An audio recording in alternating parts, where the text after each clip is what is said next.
Thank you sir, thank you so much for your valuable words. మీరు చెప్పిన తర్వాతనే నాకు గుర్తొచ్చింది, ఎప్పుడన్నా ఆయన ఇంటర్వ్యూస్ చూసినా, పాడ్కాస్ట్ చూసినా, లైఫ్ని ఈ కోణంలో కూడా చూడొచ్చా అని ఒక కొత్త ఐడియాలజీ క్రియేట్ చేస్తారు. In a way you are such a great motivational speaker and philosopher కూడా sir. Thank you so much.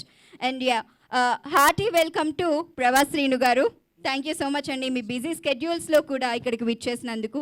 And next Brahmanandam గారితో ఉన్న అనుబంధం షేర్ చేసుకోవడానికి 30 years మూవీ ఉత్తేజ్ గారిని రావాల్సిందిగా మనం చేస్తున్నాం.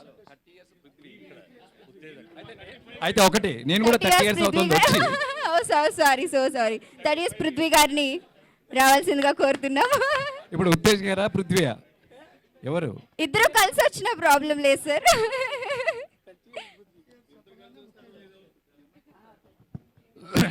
అందరికీ నమస్కారం అండి. ముందుగా హాస్యానికి ఒక పెద్ద పీట, ఒక బ్రహ్మ లాంటి వారు మా గురుతుల్యులు బ్రహ్మానందం గారికి 70వ జన్మదిన శుభాకాంక్షలు. ఈ 70 కాదండి, 100 వసంతాలు ఇలాగే నవ్వుతూ బ్రహ్మాండంగా ఉండాలి. వెండి తెరని వెళ్ళటానికి ఎందరో రాజులు వస్తారు, కానీ కామెడీ రాజు ఒక్కళ్ళే. నేను చాలామంది చాలా చోట్ల చాలా వేదికల మీద మాట్లాడతా, పల్లకి మోసిన ప్రతి వాడు బ్రహ్మానందం కాడు అనుకుంటారు. అలాగా బ్రహ్మానందం గారు ఈజ్ బ్రహ్మానందం గారు. అంతే అంటే ఆ బ్రహ్మ బొమ్మ తయారు చేసినప్పుడు మేమందరం కదిలి ఉంటాం, ఆయన కదలలేదు, అలాగే ఉన్నారని. ఆయన గురువు గారు చాలా ఒక ఇంటర్వ్యూలో చెప్పారన్నమాట, సర్కస్ లైట్ అలా తిరుగుతా వచ్చి మా గురువు గారి మీద అలా ఉండిపోయింది అంతే. అది కదలదు, అది 100 ఏళ్ళు పైన అలాగే ఉంటుంది.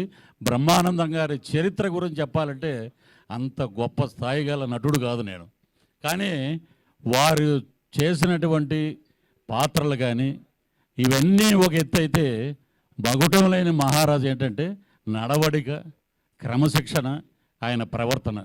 మొన్న ఒక ఇంటర్వ్యూలో, కృష్ణవంశీ గారి ఇంటర్వ్యూలో ఆయన చెప్పినది ఒక మాట చూస్తే నిజంగా మనం ఎంత నేర్చుకోవాలి గురువు గారి దగ్గర. రాత్రి 8 తర్వాత నాకు హైదరాబాద్ ఎలా ఉంటుందో కూడా తెలియదు అన్నారు.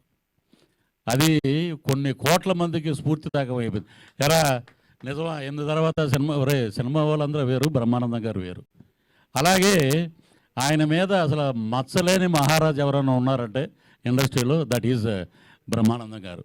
ఎన్నో ఇప్పుడు పద్మశ్రీలు కాదు, పద్మవిభూషణలు రావాలి, కేంద్ర ప్రభుత్వం ఇంకా అద్భుతంగా గుర్తించాలి.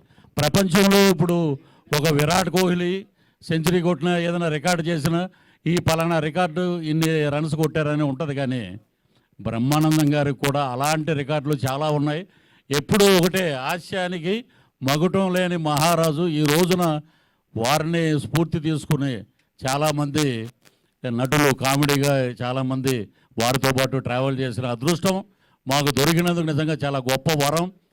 ఇక్కడే మా శ్రీనివాసరాజు గారు ఉన్నారు, ఈఓ గారు. ఇక్కడ మా డిప్యూటీ స్పీకర్ రఘురామకృష్ణరాజు గారు ఉన్నారు.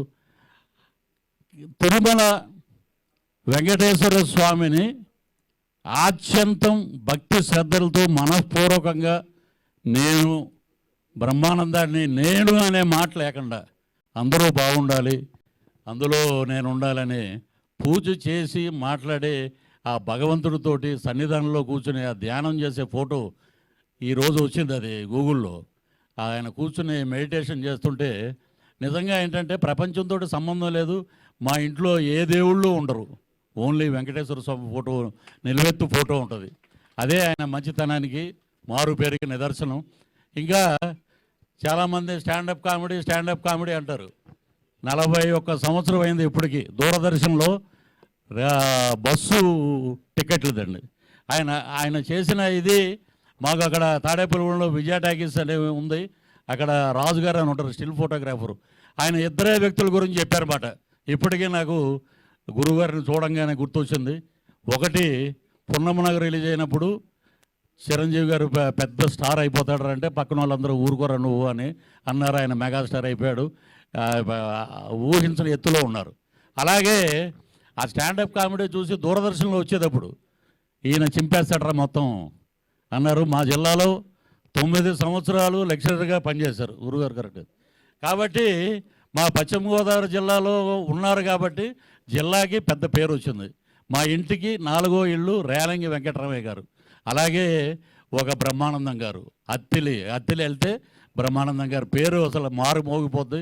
అత్తిలని కాదు, ప్రపంచం మొత్తం ఎక్కడికి వెళ్ళినా, ఏ స్ట్రెస్ వచ్చినా, ఎటువంటి సమస్యలు వచ్చినా, ఏమైనా రాజకీయ నాయకులు కానీ, ముఖ్యమంత్రులు కానీ, దేశ ప్రధానులు కానీ, పివి నరసింహ గారు కూడా బ్రహ్మానందం గారు కామెడీ చూసి రిలాక్స్ అయ్యేవారంట. ఇంతకన్నా గొప్ప వరం ఇంకేం కావాలండి? డబ్బులు సంపాదించుకుంటాం అందరం, అది కాదు. మానవత్వపు విలువలు కాపాడిన ఒక నటుడు, అన్ని రకాల పాత్రలు పోషించారు. ఆయన పాత్ర పోషించింది లేదు. అద్భుతం. ఒక డిక్షనరీ, ఒక పెదబాల శిక్ష బ్రహ్మానంద గారు. దాంట్లో ఒక పేజీ తిరగేసాం అంతే. ఎన్నో పేజీలు ఉన్నాయి. ఒక పేజీ తిరగంగానే మనం ఏదో పెద్ద అయిపోయామని ఉంటుంది. అది చాలా తప్పు. డౌన్ టు ఎర్త్ ఉండాలి. ఎప్పుడూ బ్రహ్మానందం గారిని ఫాలో అవుతూ, ఆయన ఇంకా నిత్య యవ్వనవంతుడుగా 70 ఏళ్ళు కాదు 100 ఏళ్ళు పైచులకు ఇలాంటి పుట్టినరోజులు జరుపుకోవాలని మనస్ఫూర్తిగా కోరుకుంటూ, గురువుగారి సినిమాలో ఒక డైలాగు మేము అటు పొలిటికల్గా గాను, మామూలుగా సినిమాల్లో కానీ, చుట్టాలు కానీ ఎవరు వచ్చినా కూడా ఒకటి వాడేస్తుంటామండి. ప్రతిసారి దీని ఎంట్రీ ఏమిట్రా అనేది. అది చుట్టాలు వచ్చారనుకోండి ఇంటికి, గబగబా ఏమంటే పలానా తాడేపూడి నుంచి మన వాళ్ళు వచ్చారంటే ప్రతిసారి ఈడ ఎంట్రీ ఏమిట్రా అలాగ ప్రతి వాళ్ళు అలాగ దాన్ని అన్వయించుకుంటున్నారు. ఆయనతో పాటు మేము జర్నీ చేసినందుకు నిజంగా చాలా గొప్పగా ఫీల్ అవుతూ, ఈ అవకాశం ఇచ్చినందుకు అందరికీ పేరు పేరున కృతజ్ఞతలు తెలియజేస్తూ, మా ఆశయ బ్రహ్మ 100 ఏళ్ళు హాయిగా నిండు 100 ఏళ్ళు ఉండాలని మనస్ఫూర్తిగా ఆ లక్ష్మీ నరసింహస్వామిని ప్రార్థిస్తూ సెలవు తీసుకుంటాను. జై హింద్.